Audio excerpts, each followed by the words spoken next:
ಯುವ ನಿಧಿ ಯೋಜನೆಯ ಮತ್ತೊಂದು ಅಪ್ಡೇಟ್ಗೆ ಎಲ್ಲರಿಗೂ ಸ್ವಾಗತ. ನಾನು ನಿಮ್ಮ ಪ್ರೀತಿಯ ಶಿವು. ಇವತ್ತಿನ ಒಂದು ವಿಡಿಯೋದಲ್ಲಿ ಯುವ ನಿಧಿ ಯೋಜನೆಯ ಪೆಂಡಿಂಗ್ ಇರತಕ್ಕಂತಹ ಹಣ, ಕಳೆದ 3 ತಿಂಗಳಿನ ಹಣ ನಿಮ್ಮ ಖಾತೆಗೆ ಇನ್ನೂ ಸಹ ಬಂದಿಲ್ಲ ಅಂತಂದರೆ ನಿಮಗೆ ಇದೀಗ ಒಂದು ಮುಖ್ಯವಾದ ಮಾಹಿತಿ ಆದರೆ ಬಂದಿದೆ. ಬನ್ನಿ ಇದರ ಬಗ್ಗೆ ಸಂಪೂರ್ಣವಾಗಿ ಇನ್ಫಾರ್ಮೇಷನನ್ನು ಈ ವಿಡಿಯೋದಲ್ಲಿ ನಾವು ತಿಳ್ಕೊತಾ ಹೋಗೋಣ. ವಿಡಿಯೋವನ್ನು ಸ್ಟಾರ್ಟ್ ಮಾಡ್ತೀನಿ. ಅದಕ್ಕಿಂತ ಮೊದಲು ನೀವಿನ್ನೂ ನಮ್ಮ ಚಾನೆಲ್ಗೆ ಸಬ್ಸ್ಕ್ರೈಬ್ ಮಾಡದೇ ಇದ್ದರೆ ಈ ಕೂಡಲೇ ಚಾನೆಲ್ಗೆ ಸಬ್ಸ್ಕ್ರೈಬ್ ಮಾಡ್ಕೊಳ್ಳಿ ಮತ್ತು ಲೈಕ್ ಮಾಡಿ. ಬನ್ನಿ ಈಗ ನಾವು ಸಂಪೂರ್ಣವಾಗಿ ಇನ್ಫಾರ್ಮೇಷನನ್ನು ತಿಳ್ಕೊತಾ ಹೋಗೋಣ.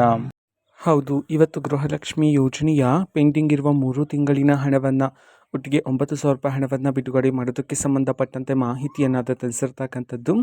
ಯಾವ ಜಿಲ್ಲೆಗಳಲ್ಲಿನ ವಿದ್ಯಾರ್ಥಿಗಳ ಖಾತೆಗಾದರೆ ಇವತ್ತು ಪೆಂಡಿಂಗ್ ಇರುವ 3 ತಿಂಗಳಿನ ಯುವ ನಿಧಿ ಯೋಜನೆಯ ಹಣವನ್ನು ಇವತ್ತು ಬಿಡುಗಡೆ ಮಾಡಲಾಗ್ತದೆ. ಈ ಒಂದು ಮಾಹಿತಿಯನ್ನು ನಾವು ತಿಳ್ಕೊಳೋದಾದ್ರೆ, ಇವತ್ತು ಕರ್ನಾಟಕದಲ್ಲಿರ್ತಕ್ಕಂತಹ ಈ 16 ಜಿಲ್ಲೆಗಳಲ್ಲಿನ ವಿದ್ಯಾರ್ಥಿಗಳ ಖಾತೆಗಾದರೆ ಇವತ್ತು ಯುವ ನಿಧಿ ಯೋಜನೆಯ ಪೆಂಡಿಂಗ್ ಇರುವ 3 ತಿಂಗಳಿನ ಹಣವನ್ನು ಬಿಡುಗಡೆ ಮಾಡೋದಕ್ಕೆ ಸಂಬಂಧಪಟ್ಟಂತೆ ಮಾಹಿತಿಯನ್ನು ತಿಳಿಸಿರ್ತಕ್ಕಂಥದ್ದು.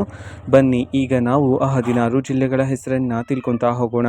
ಮೊದಲಿಗೆ ಚಾಮರಾಜನಗರ, ಚಿಕ್ಕಬಳ್ಳಾಪುರ, ಚಿಕ್ಕಮಗಳೂರು, ಚಿತ್ರದುರ್ಗ, ಬೀದರ್, ಬೆಳಗಾವಿ, ಬಾಗಲಕೋಟೆ, ಬಳ್ಳಾರಿ, ಬೆಂಗಳೂರು ನಗರ, ಬೆಂಗಳೂರು ಗ್ರಾಮಾಂತರ, ಗದಗ, ಹಾಸನ, ಹಾವೇರಿ, ಶಿವಮೊಗ್ಗ, ತುಮಕೂರು, ಉತ್ತರ ಕನ್ನಡ. ಈ 16 ಜಿಲ್ಲೆಗಳಲ್ಲಿನ ವಿದ್ಯಾರ್ಥಿಗಳ ಖಾತೆಗಾದರೆ ಇವತ್ತು ಪೆಂಡಿಂಗ್ ಇರುವ 3 ತಿಂಗಳಿನ ಯುವ ನಿಧಿ ಯೋಜನೆಯ ಹಣವನ್ನು ಇವತ್ತು ಒಟ್ಟಿಗೆ ಬಿಡುಗಡೆ ಮಾಡಲಾಗ್ತಿದೆ ಅಂತ ಹೇಳಿ ಇದೀಗ ಮಾಹಿತಿಯನ್ನಾದರೆ ತಿಳಿಸಿರತಕ್ಕಂಥದ್ದು. ಓಕೆನಾ?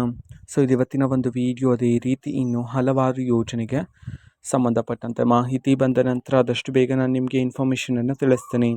ಅದಕ್ಕೋಸ್ಕರ ಚಾನಲ್ಗೆ ಸಬ್ಸ್ಕ್ರೈಬ್ ಮಾಡ್ಕೊಳ್ಳಿ ಮತ್ತು ಇನ್ಫಾರ್ಮೇಷನ್ ಇಷ್ಟ ಆಗಿದ್ದರೆ ನಿಮ್ಮ ಫ್ರೆಂಡ್ಸ್ ಆ್ಯಂಡ್ ಫ್ಯಾಮಿಲಿ ಮೆಂಬರ್ಸ್ಗೂ ಸಹ ವಿಡಿಯೋವನ್ನು ಶೇರ್ ಮಾಡಿ, ಜೊತೆಗೆ ಚಾನಲ್ಗೆ ಸಬ್ಸ್ಕ್ರೈಬ್ ಮಾಡಿಕೊಂಡು ಸಪೋರ್ಟ್ ಮಾಡಿ. So thank you, bye.